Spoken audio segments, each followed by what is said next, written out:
Brightline will probably come to Tampa in the next 10 years, and we'll have a regional high-speed rail that we can get on and get to Orlando and get to Miami pretty quickly. And I've got a daughter that's going to Miami, so we have talked about how great it would be to just take Brightline, or as it stands right now, she could take Brightline up to Orlando. We'll meet her in Orlando. I would take it today to Palm Beach County instead of bloody 60 or I-4.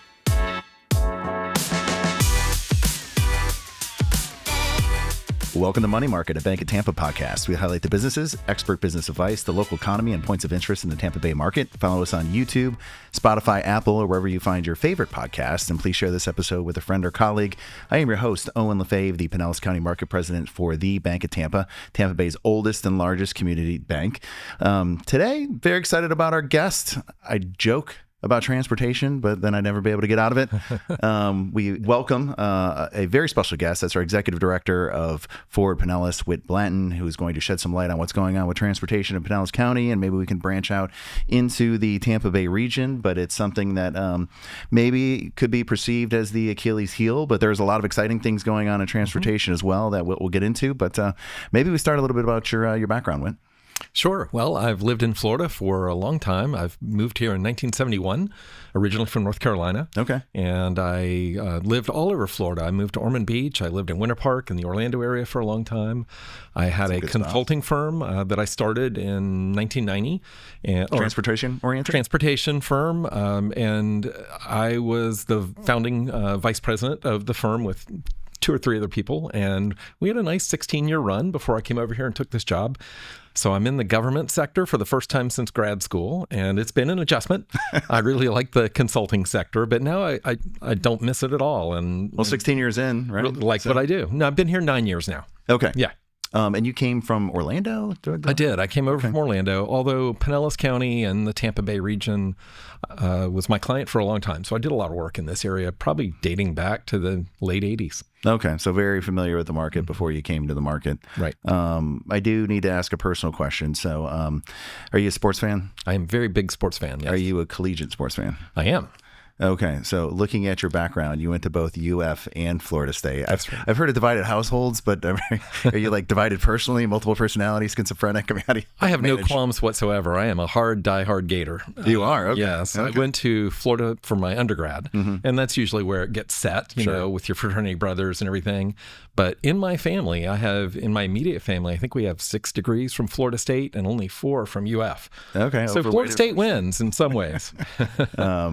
So what is Forward Pinellas exactly? We are a unique organization. We are a unique organization. Forward Pinellas is a land use and transportation planning agency. We're a dependent special district of the Pinellas County Board of County Commissioners, but I don't report to the county administrator or the Board of County Commissioners. So we have our own board of 13 elected officials, and we kind of bring people together. That's our job. We facilitate conversations and decisions about transportation and land use, long-term, short-term, focused on Pinellas County, but we have a role in how this whole region grows and how we plan transportation projects and set priorities. So it seems like it's a unique entity, and maybe my knowledge is just not very good there. So I feel like in most municipalities you have a land use organization and you have a transportation organization. Right. This is a combination of both. Yeah, and usually never the twain shall meet either. Right. And it's very unique. I mean, where did that model come from? Is there somewhere else in the country that it was modeled after? You know, there are councils of government all over the U.S., but not in Florida, that I think was probably a model that people looked at where land use, economic development, transportation, housing, all that kind of fits into a large organization. But Florida's never enabled those kinds of organizations. What happened was there was a desire to integrate land use and transportation because Pinellas is a unique county. It's small, it's compact, it's got a lot of people living here, and it's got a lot of local governments. Yes. So in 2014, the merger happened between the Metropolitan Planning Organization, which was in Pinellas County government under the Planning Department, and the Pinellas Planning Council, which was an independent organization created in Florida statutes to coordinate land use planning. Okay. And the MPO just slid right under the Pinellas Planning Council, which is our host organization, how that works. And there's nobody like us in the state of Florida. No, it seems unique and perhaps necessary because you had mentioned the number of municipalities. So 24 cities, right? Right. I mean, very, very unique. How do you work to collaborate 24 different municipalities towards one goal? Well, it's a lot of outreach. It's a lot of hand-holding. We talk all the time to staff, elected officials, business community. That's all part of it. Most of our roads go through multiple cities. And in Pinellas County, most of the cities are well below, say, 5 or 6 or 7,000 people. They don't have much staff. They don't really have much in the way of roads that they maintain other than local streets. We don't really deal with local streets too much. We deal with state roads, we deal with major county roads, and we deal with the trail and transit and things like that. So a lot of these cities are kind of, they're included, but they don't necessarily have a lot of needs. Now you get to Largo, Pinellas Park, they're in the center of the county. Everything goes through them, so they have different needs. And then in Tarpon Springs and Gulfport, they're kind of on the edges, but they have unique needs too. So we work with everybody in a way that they feel comfortable and that works for them. But a lot of it is just good communication. That's what we try to do. Okay.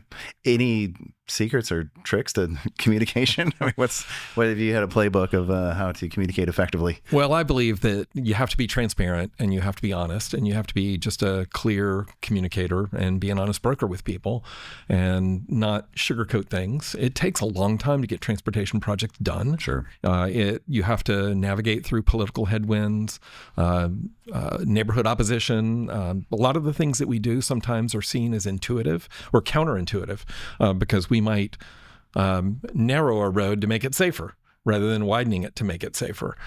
So those are some things that we have to kind of work against the knee-jerk reaction or initial response if you're going to do what. And we have to explain it carefully. But what we try to hang our hat on is linking transportation decisions to land use decisions or growth or redevelopment decisions that have already been made in the community. And if there's a desire for redevelopment or a desire for more housing that's affordable, then it's easier to hang your hat on a transportation project that supports that because you've already got buy-in. So speaking of buy-in, traffic is one of those things that, I mean, we all experience it. So everyone has an opinion on it. I think very common, education is another one of those. I mean, most people have kids, not everybody, but of course, anybody who has a kid and sent them to school, we've all gone to school. So we all have an opinion on education, the school system as well. But traffic, people get very passionate about it. They get very vocal. So how do you ensure that, you're reaching everybody, you're having those conversations with everybody, that their voices are heard? What is that process like? We use a lot of methods. We've done a statistically valid survey of all residents in Pinellas County, and we've done that now 2 times over the last several years to get a broad picture of what people appreciate, what they think are problems, what they would like to see done.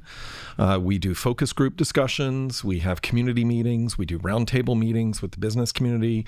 It varies based on need and what the issues tend to be. We're never going to reach everyone. We do a lot of online and web outreach, things like that. Facebook and X, I guess I can say. LinkedIn is very popular with us. But again, we're not going to reach everybody, but we try. And I think the most important thing is to be as transparent and open in our process as we can be. So if you look at our agendas, we meet, every second Wednesday at 1:00 in the county courthouse over there. And the agendas are just full. And open to the public? Yeah, they are. And they're also live streamed. So people can tune in and check us out. But the agendas have all the information you would ever need about a project and where it's coming from, how it's funded. We also have an online dashboard that people can look at to see all the transportation projects in the county that are funded. And they may be funded for just design or maybe construction, but you can go and see the funding source, what's happening, where it's happening. I would definitely encourage people, and since we're talking about it right now, where could people go get that information? They can go to fordpinellas.org, and there is something called a Transportation Improvement Program Dashboard, or TIP dashboard. We have a lot of acronyms in this business. Well, in banking, we do too.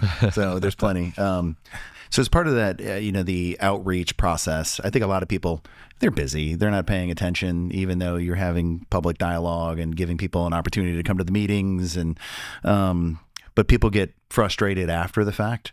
Is there a better way from an education process to get people engaged, to get them informed so they're not finding out something after it happened and then getting frustrated by really kind of their lack of engagement and interaction? Well, I think we have to do an excellent job of talking about the projects that are in the pipeline and why they're in the pipeline. What are they trying to solve? There's also tools out there that people can use. There's a See-Click-Fix app that you can use if you encounter a problem with the transportation network. It could be anything as a pothole or a bush is covering the sidewalk, or it could be something like the light signals timing seems to be off at these traffic lights. Can you fix it? Okay. And that goes right to... I don't even know about that. Where's that at? It's a lot of local governments use it, See-Click-Fix, and Pinellas County uses it, and it's a clearinghouse. So when the request or issue comes in, and let's say it's a City of Clearwater issue and not a Pinellas County issue, they refer it to the City of Clearwater to address. Interesting. So it's a nice tool. So that's one way. The thing we've been doing and really successful with is focus group discussions. So we get people in a room and we ask them questions about their perspective on transportation and development and all those things. And then we get them to think about it. And we bring them back like 2 and 3 and 4 times over the course of a year. Okay. So that we educate them and we try to create them as ambassadors so that they can go out there and inform others. And I was going to ask, so, I mean, are you asking them then like, hey, be the ambassador in the community Absolutely, and please everybody you know, friends, family? And our Citizens Advisory Committee functions in that way, and we use social media in that way. We, rather than just telling somebody a project is coming, why is the project coming? What are we evaluating? What considerations went into developing this project? And what do we think the outcomes are going to be? And then judge us if it's successful. And like I said, we do before and after data, so we share that widely. And if it's not a success, I'll be the first one to say, hey, you know, we missed the mark on this one. I just hope I don't have to say that on a $280 million project. No, nobody wants to say that, right? No. But we found things like the US-19 construction where we made the travel easier for people going long distances on US-19, but the frontage roads became a safety nightmare. Yeah. And then the traffic crashes shifted from the main line to the frontage roads. So now we're going in and we're doing a retrofit project with FDOT to make the frontage roads safer. It's just those things. Sometimes you don't have the unintended consequences. Yeah, you don't have them in your mind's eye when the project's conceived, but you can go back and revisit. Well, and we're not always going to get everything right. So, I mean, kudos for going back and making things better and kind of fixing some of the woes that the unintended consequences. That's what you have to do. So I want to celebrate a win for Pinellas, and that's the Sunrunner. Sure. So I know that PSTA was acknowledged, an outstanding transportation organization as a result of it. And from the outside, I mean, it seems like it's a tremendous success. I know we're talking about adding a new stop closer to the pier, which I guess theoretically you could take the ferry from Tampa, hop on the Sunrunner, go to the beach, which would be an incredible experience. But talk about the Sunrunner.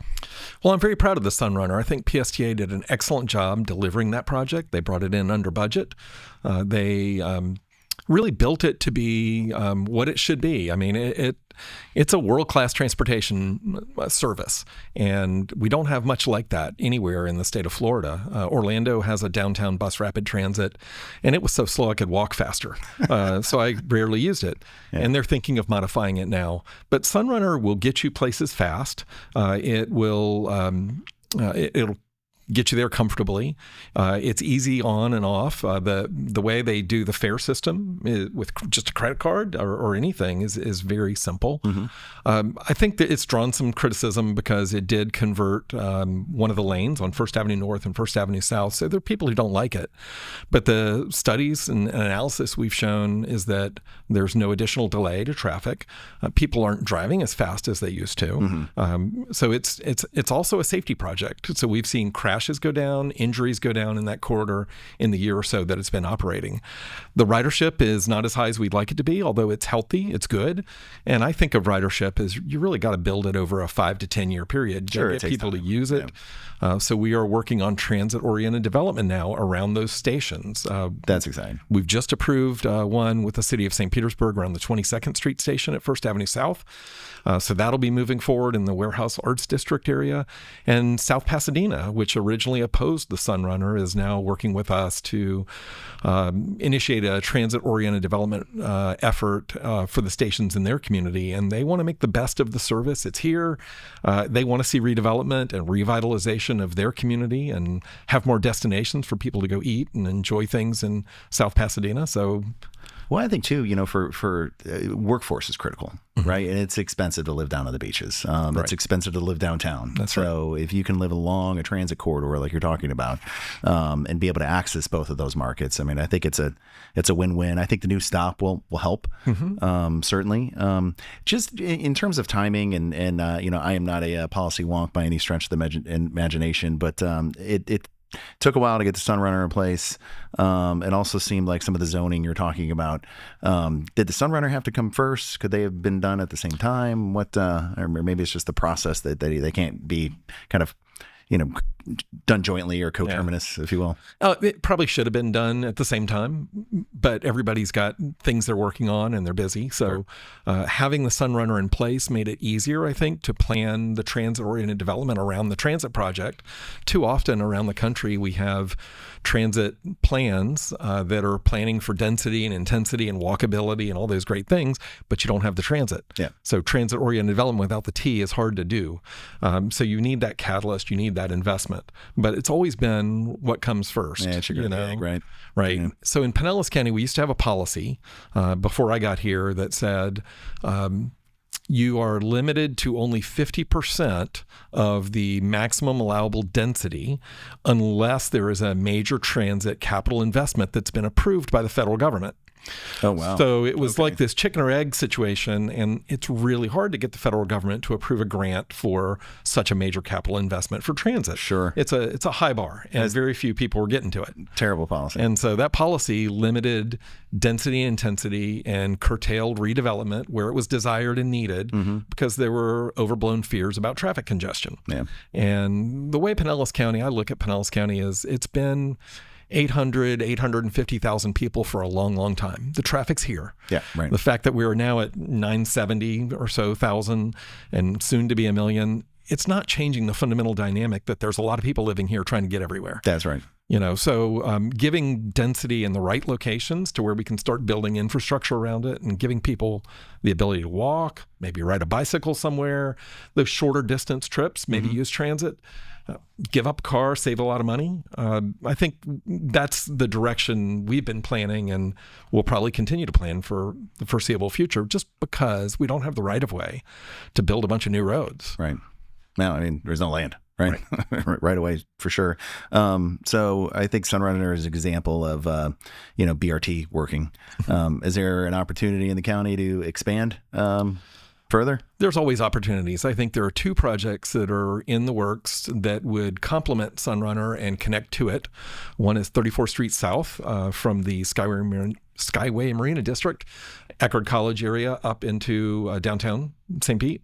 And that's been approved. That's underway. So we have a 6-lane road out there that carries barely enough traffic to justify 4 lanes. Okay. Really barely enough traffic to justify 2 lanes.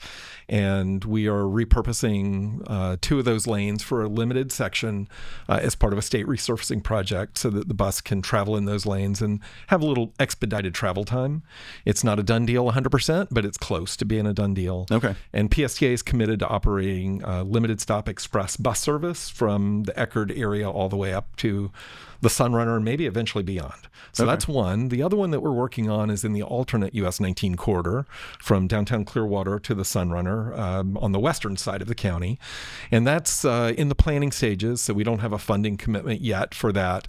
And that would not involve repurposing any lanes. It would just be an express bus operating in mixed traffic. Okay. But it takes 2.5 hours or so to travel by bus from downtown Clearwater to St. Petersburg because of the many stops along the way. Yes. So if you can limit the number of stops at key areas where you expect redevelopment to occur, then I think you can have a great project that can still move a lot of people and not impede automobile traffic. No, I think that's exciting and it needs to happen. So good luck on making that come to fruition.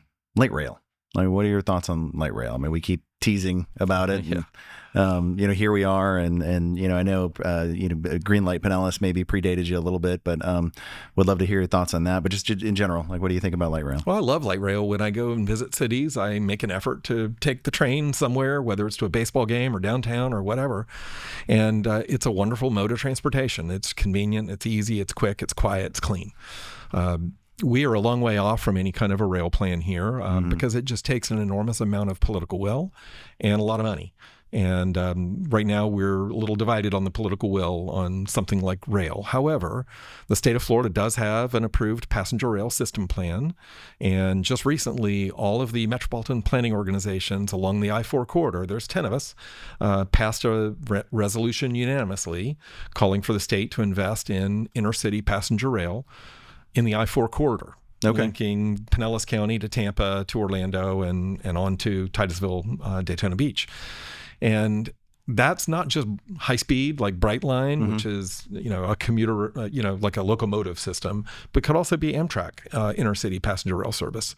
21 other states have an agreement with Amtrak. Well, I'll tell you, those rails are in place already, right? Yeah. So we have something to build on. I think to go beyond that, you almost need that first anchor in your region, and then you can look for where it might extend from there. Okay. Former Florida Senator Jeff Brandes, his thoughts are that, eventually with autonomous vehicles that, they're going to be so efficient and we'll be sharing vehicles that, mass transit, and maybe I'm extrapolating a little bit, but, things like light rail, BRT, maybe not necessary. What's your thoughts on that? I think that's fair speculation, but I think it's also a lot of unknowns associated with that. Sure. And what light rail and commuter rail does is it's clearly defined as a catalyst for redevelopment. And people invest around those stations. So I don't know if people invest around autonomous vehicles. I haven't seen that. And I'm not sure how that would happen. We're not there yet. Yeah. So part of it is you've got to really be thinking forward about your land use strategy and where you want to see redevelopment happen. And I'm not here advocating for light rail, but when you make an investment in light rail, you absolutely will see economic development and redevelopment around those stations. And then and we've seen that with Brightline too, right? Sure. West Palm is getting its first Class A office building in over 30 years because of Brightline. Right. So, I mean, there is a success story there. It works. We see it across the country. You see it in Charlotte. You see it in Austin, Texas. A lot of Sunbelt cities where it's happening. So I mentioned green light, and I know light rail was included in that. It was only part of the plan, but I mean, kind of doing a postmortem and potential for future, and maybe even tie in the All for Transportation Hillsborough County referendum that had passed and since been overturned. What do you take from both of those as kind of best practices? And if we were going to take another, bite of the apple, how would you approach that? I think All for Transportation learned from Greenlight's mistakes, and putting all your eggs in a transit basket is going to be tough for the public. If we were to diversify what the funds would be spent on, safety of our roads, widening the Pinellas Trail or extending the Pinellas Trail, building some overpasses here and there, adding some capacity where we can, making it more of a holistic approach to transportation infrastructure, I think you'd have a lot more success. And that's what All for Transportation did. They focused on safety, filling potholes, maintenance of streets. And I'll tell you, every local government that I know of in Pinellas County and probably in the whole region struggles with local funding for transportation because the gas tax just does not cover basic maintenance needs. Right. And Pinellas County is in a deficit on its 6-year capital improvement program, and it has a penny with the penny for Pinellas sales tax that contributes to transportation. But even with that and the gas tax, they're not keeping up on their needs. And it's not a criticism. It's just the costs are rising so fast, and gas tax revenues aren't what they used to be because of fuel efficiency and electric vehicles and all those dynamics. So how do you, I think the stat is, we're expecting another 5 million people by 2030. 20% of those, when you look at kind of the migration patterns, end up in the Tampa Bay market. So people are coming whether we want to or not. And if you've been around here long enough, I mean, we've seen, traffic get worse. But we're still pretty fortunate. I mean, we're not Atlanta, we're not Chicago, we're not LA, we're not New York, not yet. But those people are coming. So how do you ensure that we don't end up being one of those municipalities? Well, we have to plan long-term. And the challenge with planning long-term is that you have to have long-term commitments because it takes so long to deliver a transportation project. So we can put it in our long-range plan, and then we can make it a priority and get it into the 5-year funding program for the state. However, I still have election cycles, and I still have neighborhoods that change their view on the project that they may have supported previously. So just keeping the communication open, maybe doing a better job of getting out there and talking about projects that are working through our 5-year work program. We've had some instances lately of projects that get 1 year away from construction, and suddenly we have an election, and now we've got a city that says we don't want that project anymore. Right. You know, and we can't just hold the money in place until we decide that there's a better project for you. That money it just gets reallocated. It'll get reallocated statewide or elsewhere in the Tampa Bay region pretty quick. So we try to preserve that work program and keep it intact. And that just entails building trust and building support and continuing that dialogue. So speaking of kind of long-term plays, but the Gateway Express just recently opened. Yeah. I felt like it was under construction for 5 years, and felt like it. And but I know the planning was a lot longer than that. But also, I mean, congrats, because that is amazing. I will say it's a game changer for me going from St. Pete to here, or trying to jump on the so we happen to be sitting in our Largo office today, but to be able to jump on 275, I mean, it's been a game changer for me. I've also kind of been shocked, and I know it takes time for adoption. It doesn't seem like there's a lot of cars on it. Not yet. I think it takes a while, just like transit, for people to get used to it and figure out the travel pattern. But I use it all the time. It saves me about 10 minutes getting to downtown St. Pete from where I live in Clearwater. And we're soon to expand it. It'll be part of the governor's Moving Florida Forward, which will extend some express lanes down to 38th Avenue North in St. Petersburg. It'll start tying things together once the Howard Franklin Bridge is complete. But, Owen, just to give you a sense, that project was conceived around 2015 or 2013. It took 9 years, and the construction was not easy, but it's been a great success. I'm excited to have it. And it's something I always point out to some critics out there who say we spend too much time thinking about safety and too much time thinking about walking and bicycling and transit. The Gateway Expressway is a great project that we're happy with, and we need to see more of those. It's just in Pinellas, there's not that many places where we can build a Gateway Expressway. No, sure. But I will say, with a little bit of reluctance, I mean, if you haven't taken it and your travels take you from, Clearwater to St. Pete or to the interstate, take it, because it is a game changer, but I'm also grateful that no one has found it yet. So it's got a toll, so that'll diminish, some usage for a little while. For sure. I guess speaking of that, the express lanes, and this is an aside, feel free not to comment, but it drives me crazy when people pull into the express lane and they drive the speed limit. I mean, can we go 5 over? Otherwise, just, don't get in the express lane. It's called an express lane, right? That's right. So I would like to talk about the ferry, because it is remarkable to me so I moved here when I was 14. But I mean, there is no other area in the country that is surrounded by water that doesn't have a robust ferry system. I feel like we keep teasing and you're inching closer to it, but why can't we figure that out, Whit? A lot of different governments are involved is probably the biggest thing. It's bounced between St. Petersburg, Pinellas County, Hillsborough County, and now coming back maybe to PSTA. I think it's a great service. I think it offers a real opportunity and option for people. I think what we have to do is just work on the frequency and the hours of service. And that takes funding commitments, which aren't easy to do. Hillsborough County toyed with the idea of a South Hillsborough County service to McDill, and ultimately they abandoned that effort as cost rose, and they had an election as well.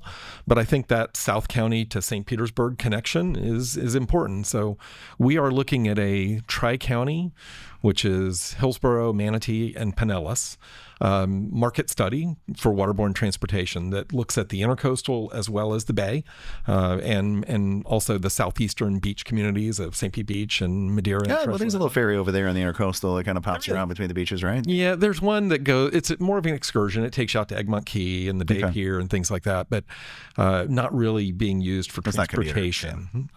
So getting something that gives people an option to driving And that's what the Cross Bay Ferry does right now. That's what the Clearwater Ferry does right now. So we have a grant for the Clearwater Ferry to actually increase the frequency and service between Dunedin downtown, which is popular, downtown Clearwater, and Clearwater Beach. And that service, when it was regular sort of fixed route transit back in 2019, was very successful. Then the pandemic happened, and since then it's been a reservation-based service. Okay. So with this grant, we'll return it to regular, at least Thursday, Friday, Saturday, Sunday, regular every half hour frequent service. What's the timing on the study? Because I think, this is anecdotal, and I know nothing is getting funded anecdotally, but I'm kind of shocked when, I mean, there's a number of folks that work at MacDill that live in that South Hillsborough County market because it's affordable. And there's no easy way to get up around the peninsula and up around the top of the bay. And then even furthermore, like over to St. Pete. It seems kind of obvious. I mean, what else are we studying?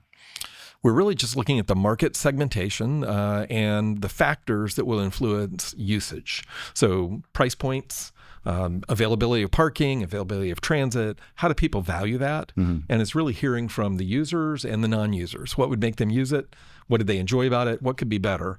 And I think that's, it's not a lot of money. It's $55,000 or so we're spending. To me, I'd rather spend that money and measure twice and cut once. Sure. And have better data and better information. And we'll have that wrapped up by the end of the year. Okay. That's exciting. Yeah. And how does it get released to the public? That will be released probably through social media, and we'll be presenting it to our board and probably to the St. Pete Chamber and groups like that. Okay. And it's going to be a collaborative effort with Hillsborough County and Manatee County, so they'll push that information out there as well. My understanding is PSTA will be doing a procurement for the Cross Bay Ferry operator. They have one more year left with HMS ferries, but this procurement, they could either be selected or somebody else. Okay. And I think what the general desire is to bring in a local operator or somebody from the state of Florida rather than somebody from Provincetown, Massachusetts. And then we'll have a little more skin in the game and maybe a little more commitment to year-round service. Sure. No, that's exciting. And I am certainly in favor of any type of transportation we can get. I do have a question about bikes specifically. Sure.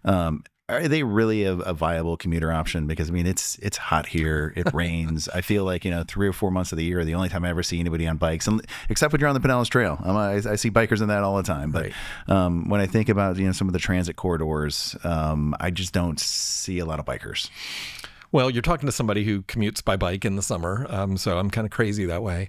I think electric bikes are a real game changer because you can pedal or not, and you can still get somewhere affordably, cheaply. Also on the trail, I've been taken out by a couple electric bikes. But we hear a lot about that.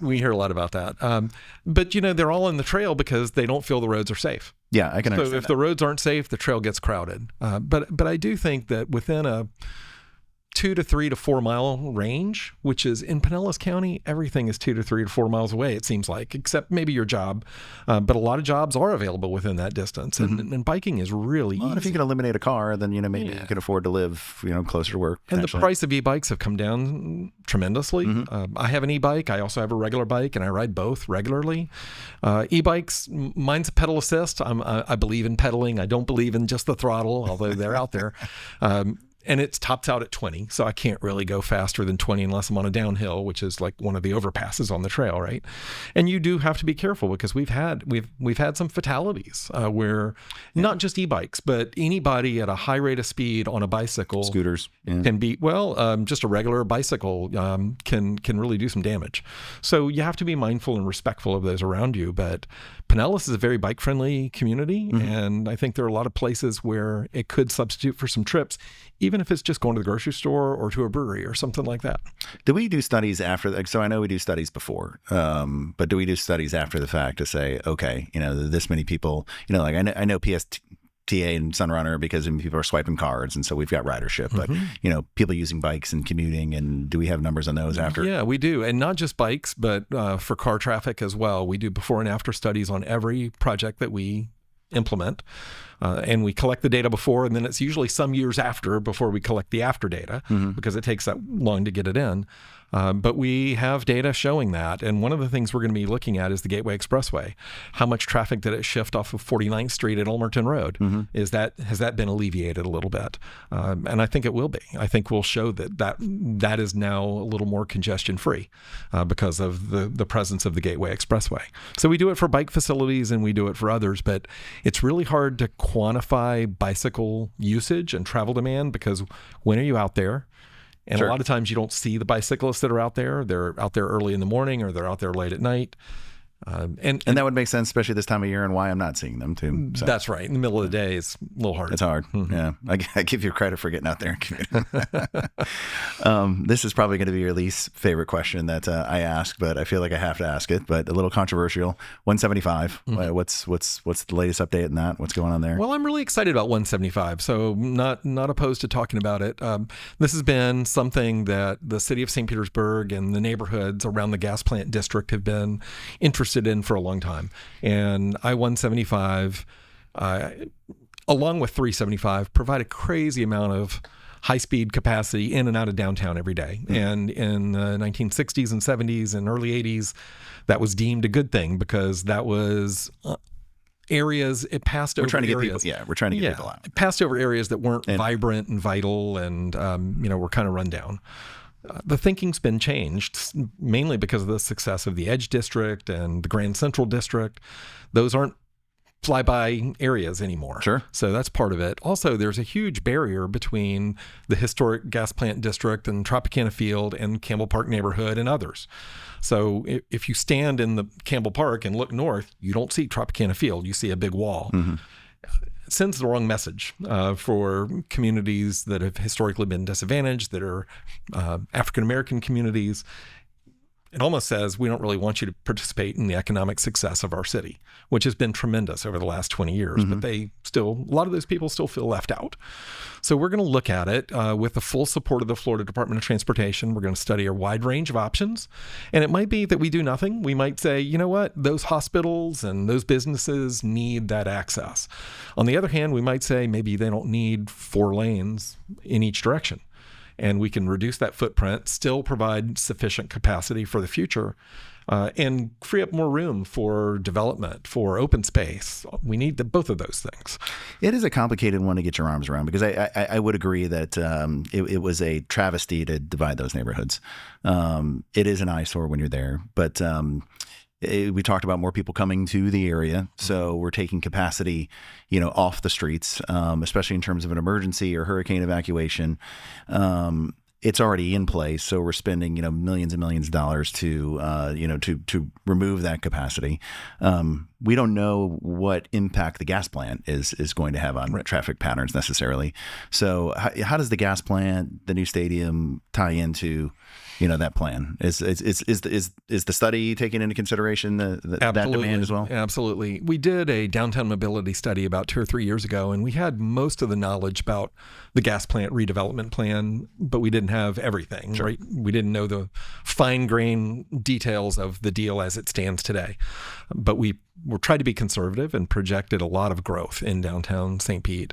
And we showed that it's feasible to consider removing I-175, but other things have to happen. You have to convert some of the one-way streets to two-way streets. You have to add more street connectivity, reconnect the grid that Tropicana Field sort of blew up, and we don't have that grid connectivity today. Yeah. So those things have to happen.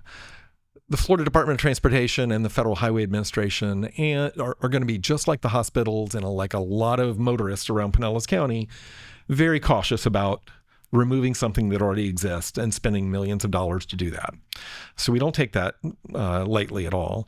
The study to look at it right now is an $800,000, what we're calling action plan. And if there's support for the recommendations that come out of the action plan, there's still going to be a bunch more studies and much more hurdles, and it'll probably be 10 years before we can ever begin moving dirt on anything. So nothing's imminent. It gives us plenty of opportunity to look at how much growth we're having, how much traffic congestion we have. The thing is, in Pinellas, I mentioned, we were 850,000 people 20 years ago, and now we're at 970, and soon we're going to add another 120,000 in the next 25 years.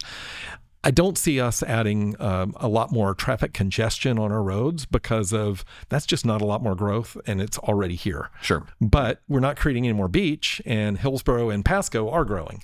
So people still want to come over here and enjoy those amenities. They want to come to downtown. So we have to be mindful about the entire region's growth.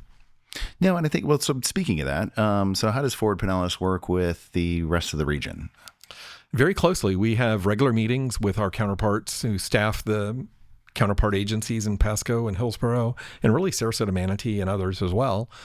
Every quarter, our elected officials get together, and it's called the Transportation Management Area Leadership Group. It's a mouthful, but it's three. Is that an acronym for that? There is, TMA Leadership Group. But it's three elected officials from each of the MPOs, and they sit together and they set priorities, they identify needs, and they bring that back to their full boards to vote on. So it's a pretty collaborative process. But we are embarking on an effort to really look at creating a single organization that plans for transportation across all of Tampa Bay for the three counties. And we've made good strides on that. And I believe that in the next couple of years, you'll see that come to reality. Now, are you in favor of that? Personally, I am. Yeah. Personally, I feel like if Orlando can do it and cover three counties with one transportation planning agency, why can't we? Mm-hmm. But we are a multi-centered region, and we're different than Orlando.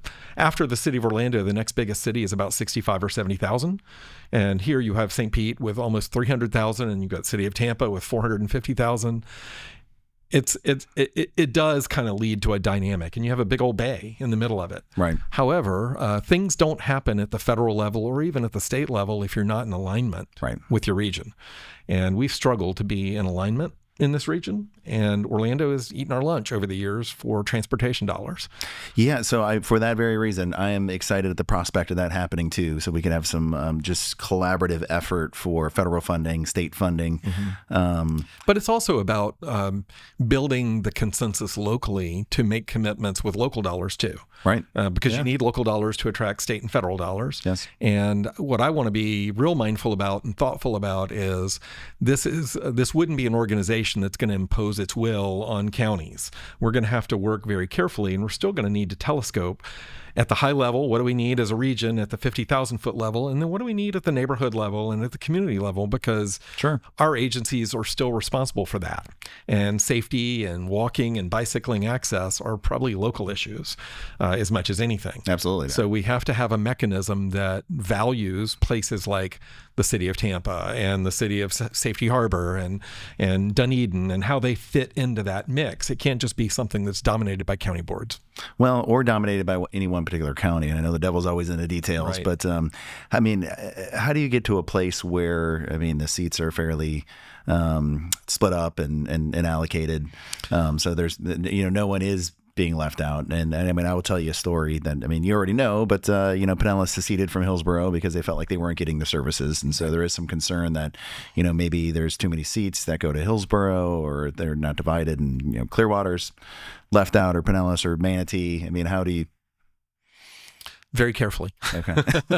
I know it's not There's no great answer for that, but federal law requires that we follow population allocation to a degree, but we can create other mechanisms. So, for instance, one of the things we're talking about is having an advisory committee to that board that's comprised of smaller cities, and then one of those members would be a voting member of the full board.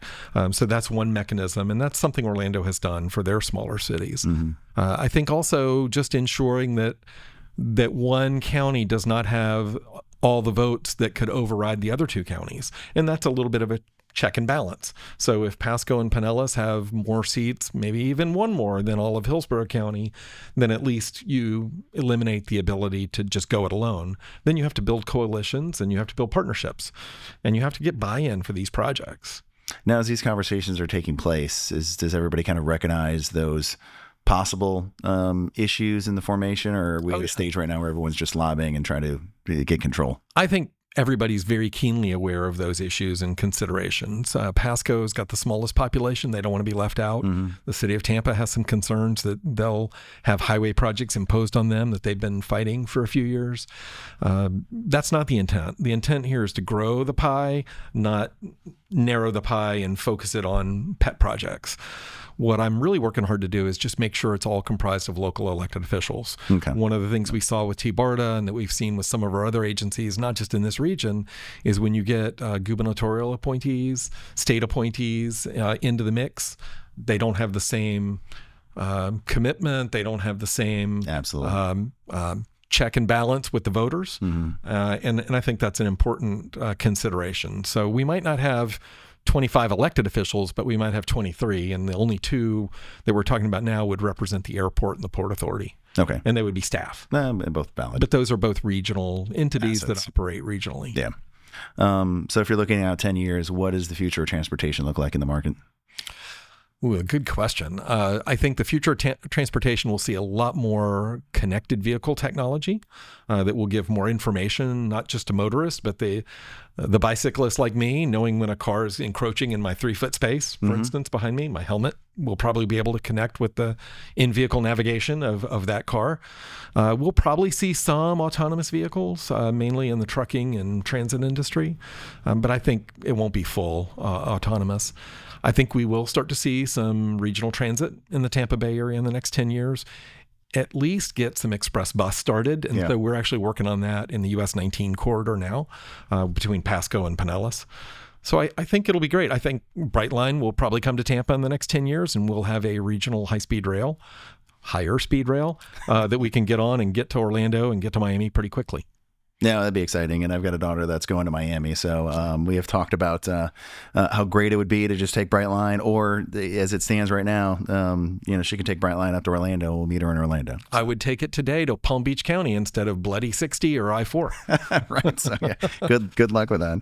I did want to talk about, affordable housing too, because I know you're heavily involved in that space. We talked about it across the transit corridors, but talk about the challenges of affordable housing in the area and how Forward Pinellas is approaching that issue. Well, I'll just say first, I don't think you can unlink housing with transportation. You can. Housing policy is transportation policy and vice versa.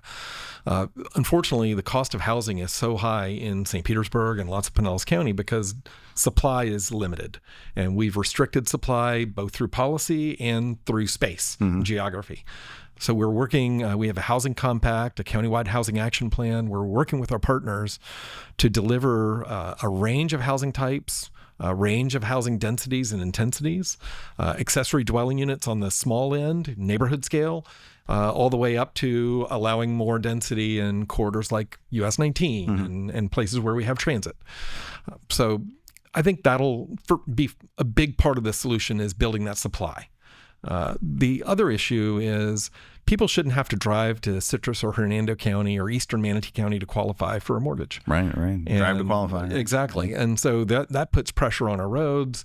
They go to places that don't have services and may not have jobs for years and years and years. Look at Pasco. They have been working very hard to bring jobs to Pasco County, and they will eventually, but it's just taken forever. Sure. And so we still have a lot of those commuters coming into both our counties to the south. And it creates a lot of pressure. And that's why, frankly, the city of Tampa has been pushing back on expansion of the downtown interchange. Why should we widen our roads to serve your commuting needs?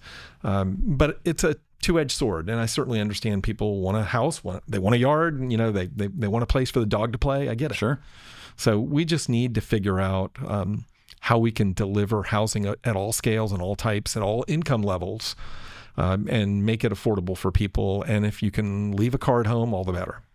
I know I'm a huge supply side housing person, so I mean we need more of all of it. More infill, just more density in the areas where we want it. Of course, along those transit corridors is ideal. And I know you have the Live Local Affordable Dashboard. So that's directly connected to the Live Local Act and. It is. And we're starting to see some projects. We're seeing a lot of interest. What Live Local has done is it's gotten the market rate housing developers interested in affordable housing. They're probably not as proficient or experienced at it, but they're giving it a go. And we're seeing some movement along those lines. We only have a couple of 3 projects in Pinellas County right now that are coming in under Live Local, but we'll see more, I think, in near term. And we need to continue to look at that law and make some adjustments, make some tweaks. For instance, the coastal high hazard area is an area that the law doesn't speak to. And we don't want to put people in vulnerable areas where they're at risk. So, Whit, anything you want to share with our listeners before you depart us? Well, I would just say, some words of encouragement. I would just say that transportation is inherently a political game. Yeah. We try to take political issues out of it and just focus on data and facts and information. But everybody's got their experience, like you started at the top of this podcast. People drive, they experience, they know what they experience, and they come with that perspective. So what we try to do is try to broaden people's perspective and to think about that fellow over there standing in the sun waiting for a bus. How are they going to get around? How can they be a more productive part of the economy by having reliable transportation options? The occasional crazy bicyclist who bikes in the summer. Why are they doing that? The Whit Blantons out there. Yeah. Why are they doing that? A lot of times they've got 2 grocery sacks on their handlebars and they're just trying to get home from the grocery store. Sure. So everybody's got a different lived experience, and I just want to optimize the transportation options that they have available to them. And I believe in the Hippocratic Oath for transportation, first do no harm. So if we're going to do something that's experimental or new, let's make sure it's going to work and not create unintended consequences. Well, thank you for that approach. If people want to get in touch with you or want to know more about Ford Pinellas or transportation, where would you direct them to? FordPinellas.org. And my email is wblanton@FordPinellas.org. Well, Mr. Blanton, thank you for coming on Money Market. Absolutely. Happy to be here. Thank you. If you have a question or future show idea or would like to be a sponsor, you can send us a message at moneymarket@bankoftampa.com or find us on LinkedIn, X, Facebook, and on Instagram @Bank of Tampa and online at bankoftampa.com. Thanks for tuning in. Thanks for subscribing, and we'll see you around in the Money Market.